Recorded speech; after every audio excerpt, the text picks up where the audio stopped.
2 years before this visit, I could have said with accuracy, he would have been mine to read forward and back. By now, I was losing my strength. I was stuck in his boat, stranded with peripheral logic for sails. Mr. Connell sweated all the time, but this was different. Fear sweat is distinctive, any predator knows that. This pungent musk superseded the powerful cologne and stale odour of whiskey leaching from his pores. To the barn, cavernous, gloom, dust, Clathro's awnings of spent silk, scrabbling mice. Heavy textures of mould and rust, decaying straw.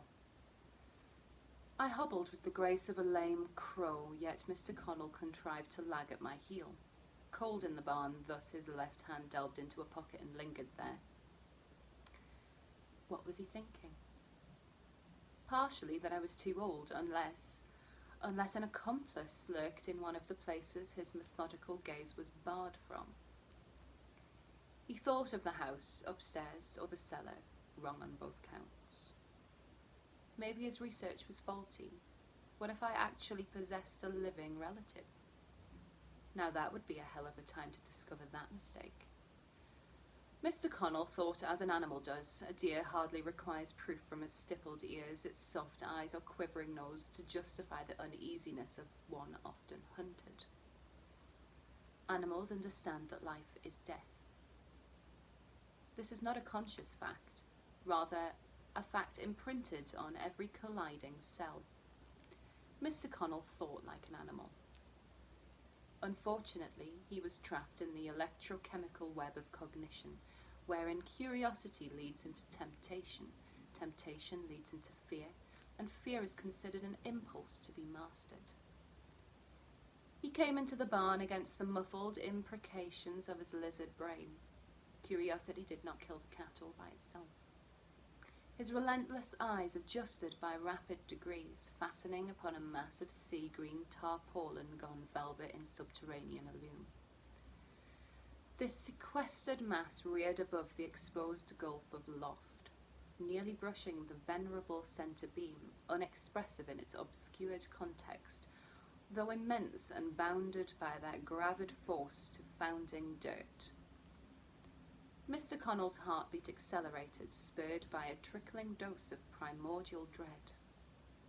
Being a laconic and linear man, he asked me what was under the great tarp. I showed my gums, grasping a corner of the shroud with a knotted hand. One twitched to part the enigmatic curtain and reveal my portrait of divinity, a sculpture of the magnificent shape of God. Oh, admittedly, it was a shallow rendering of that which cannot be named, but art is not relative to perfection in any tangible sense. It is our coarse antennae, trembling blindly as it traces the form of origin, tastes the ephemeral glue welding us, yearning after the secret of ineluctable evolution, and wonders what this transformation will mean. In my mind, here was the best kind of art, the kind hoarded by rich and jealous collectors in their locked galleries, hidden from the eyes of the heathen masses, waiting to be shared by the ripe few. Came the rustle of polyurethane sloughing from the face of creation, a metaphor to frame the abrupt molting bloom of my deep insides. There, a shadow twisted on the floor, my shadow, but not me any more than a butterfly is the chrysalis whence it emerges.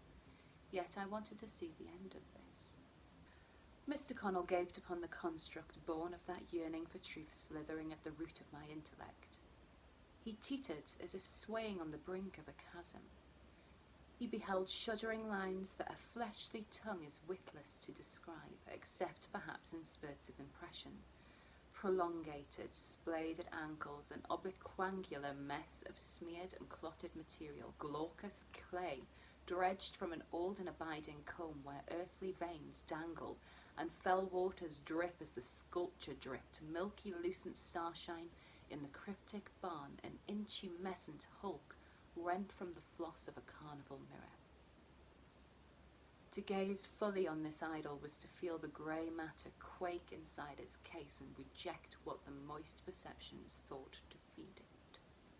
I cannot explain, nor must an artist defend his work or elucidate in such a way the reeling audience can fathom, brutes that they are. Besides, I was not feeling quite myself when I moulded it from the morass of mindless imperative. Like a nocturnal flower, I become. After that scope of human perception is reduced and bound in fluids nameless and profane. There are memories, but their clarity is the clarity of a love for the womb, warmth and lightless drift, fragmented happiness soon absorbed in the shuffle of the churning world and forgotten. Mr. Connell did not comment directly. Speech was impossible. He uttered an inarticulate sound, yarding at the lump of cold metal in his pocket, his crucifix against his looming presence of evil. Note that I refrain from scoffing at the existence of evil. The word is a simple name for a complex idea, an idea far outstripping the feeble equipment of a sapient life. It is nothing to laugh at. As for my investigator, I like to remember him that way. Frozen in a rictus of anguish at wisdom gained too late. Imagine that instant as the poor insect falls into the pitcher plant. He was an Ice Age hunter, trapped in the gelid bosom of a glacier. It was final for him. I reached out to touch his craggy visage.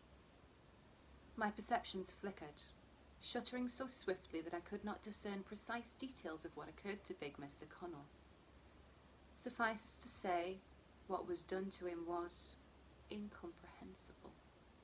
And horrible, I suppose most people would think. Not that I could agree with their value judgment. I suffered the throes of blossoming, and it tends to affect my reasoning. The ordeal exhausted me, yet another sign. Mr. Connell vanished like the others before him, but he was the last. After that I left the farm and travelled north. Winter was on the world, time for summer things to sleep. I only mention this anecdote because it's the same thing every time, in one variation or another. Come the villagers with their pitchforks and torches, only to find the castle empty, the nemesis gone back to the Shadowlands, lumbered off into the great cocoon of slumber and regeneration. In dreams I swim as I did back when the oceans were warm and empty. There I am, floating inside a vast membrane, innocent of coherent thought, guided by impulses to movement, sustenance to copulation. Those are dim memories, easy to assume them to be the fabrications of loneliness or delusion, until you recall these are human frailties. Interesting that I always return to the soup of origins, whether in dreams or substance. Every piece of terrestrial life emerged from that steaming gulf. The elder organisms yet dwell in those depths, some hiding in the fields of microbes mindless as jellyfish, others lumbering and feeding on what hapless forms they capture.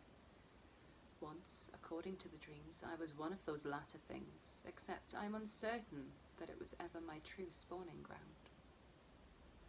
In fairness, I do not ponder the circumstance of my being as much logic would presume.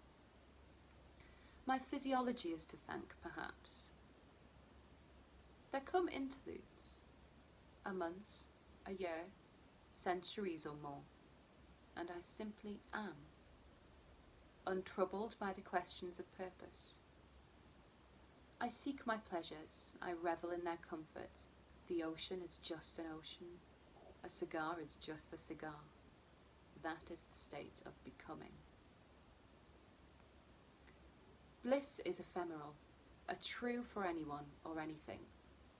The oceans have been decimated several times in the last billion years. Sterile water in a clay bowl, life returned unbidden on each occasion. The world slumbers, twitches and transforms. From the jelly, lizards crawled around the fetid swamps, eating one another and dying, and being replaced by something else. Again, again, until you reach the inevitable conclusion of sky risers, nuclear submarines, orbiting satellites, and Homo sapiens fornicating the earth. God swipes his hand across creation. It changes shape and thrives. A cycle, indeed a cycle, and not a pleasant one if you are cursed with a brain and the wonder of what the cosmic gloaming shall hold for you. Then there is me. Like the old song, the more things change, the more I stay the same. When the oceans perished, I slept and later flopped onto golden shores, glaring up at strange constellations. But my contemplation was a drowsy process and bore no fruit. When the lizards perished, I went into the sea and slept, and later wore the flesh and fur of warm-bodied creatures. When the ice chilled and the continents drifted together with dire results, I went into the sea and slept through the cataclysm. Later I wore the skins of animals and struck flint to make fire and glared up at the stars and named them in a language I don't have the trick of anymore. Men built their idols and I joined them in their squalid celebrations, lulled by flames and roasting flesh, for I was one with them, even if the thoughts stirring in my mind seemed peculiar, and hearkened to the sediment of dark forms long neglected. I stabbed animals with a spear and mated when the need was pressing. I hated my enemies and loved my friends and wore the values of the tribe without impetus of subterfuge. I was a man, and for great periods that is all I was. At night I regarded the flickering lights in the sky, and when I dreamed it occurred to me exactly what the truth was. For a while I evaded the consequences of my nature. Time is longer than a person made from blood and tissue could hope to imagine. Ask God, distractions are important. But